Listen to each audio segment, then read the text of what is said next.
right, so we're back to parenting, and today we're going to be talking about the Montessori type of teaching that largely encourages practical and hands-on approaches to studying. Now, our parenting coach for today, Tom, is here to talk to us and talk to parents specifically about the need for them to demonstrate when they're teaching their children to learn, and even also when they're playing. Parents must also begin to heavily be involved in their child's learning and their values. Thank you so much for joining us this morning, Tom. So I like this idea of children learning as they play, because a lot of times at home, if you don't want the kids to disturb you, you just allow them watch cartoons for hours and end. With cartoons and all of that. Exactly, just tune the channel and then you can do your own thing. But why is it important to ensure that parents are involved in the kids' learning and also their play? Basically, the children and the home is always the first institute of learning. So basically, you don't have to wait until your child gets into school, because basically in Nigeria, we start school from about a year or a year and a half or 3. But from about 6 months, learning begins at home. That is why you see when babies get to about 6 months, they begin to identify objects. They want to take the car keys, put it in their mouth. They want to identify colors. Even from 4 months, they begin to look up and all of that. So from as early as 6 months? From as early as 6 months, they begin the learning process should begin. That is how you have to, like most times I tell people, you don't have to give your baby the feeding bottle. They can hold it themselves, so they know how to hold objects. So it's a learning process for them. So when they grow into it and then you're practical with them, it's easy for them to learn. Don't forget that their neurodevelopmental stage has begun, and that is why the basic foods that they eat are also composed with all these nutrients. So when they get older, at about a year, you can basically tell your daughter, give me cup, give me the remote. So they identify. Gone were those days when we went to school, then we used to say A for apple, B for, but we cannot even identify what apple is. But you see, at a very tender age, when you give them apples, they know that that is apple. So the only thing they're going to learn basically is to pronounce that word, but they can easily identify. So in long run, whatever we do at home, let's be practical with it. So that brings us to the point where we need to be careful, and then we need to be respectful with the things that we do. Because if we begin to expose bad objects or bad words or unnecessary things to our children, that is what they're going to grow up identifying. From about 3 years to 5 years, you want to get busy at home.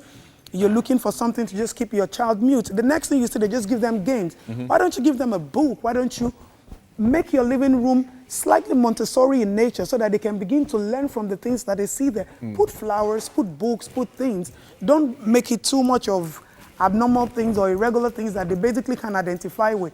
Put a wall clock by the wall and then say, what is the time? And then the child is still staring and looking, 12, 1, 2, and then they can begin to identify that way. So these are some of the practical things that you can then do in a home. You can do in a home. So how do I then take that step further, making that my home Montessori friendly? Because sometimes, you know, it can be a bit confusing for parents. They're wondering, I'm already paying school fees.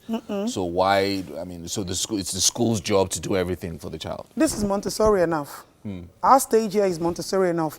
Make your living room beautiful with colors. Make their own rooms to beautiful with colors. Their bed sheets, you know, their throw pillows, everything about them is Montessori. So everything is almost like a teachable move. Yes, it's a teachable move. That's why even when you look at babies at about crawlers, you realize that their diapers, it's even different from when they were infant. It becomes a little bit more colorful. You see alphabets on it, because that's a Montessori way of learning.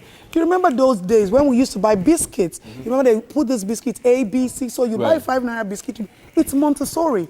It's practical learning, identifying things easily.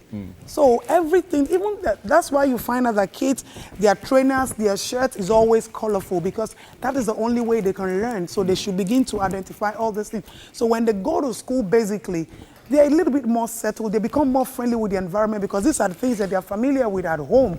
And then it's easy for them. Not when they get to school, they get so bored and they'll be like, they're just wondering, like, I don't know. So everything is almost strange and new to them. And so it shouldn't be that way. It shouldn't be that way. When children get to school, they're only going to exercise what they've seen at home, what they've learned at home, and they all now come together and say, no, my own remote is red, yours is blue, mine is pink. now they're Yeah, so they're combining knowledge. identifying They're this thing, right? identifying and they're combining knowledge.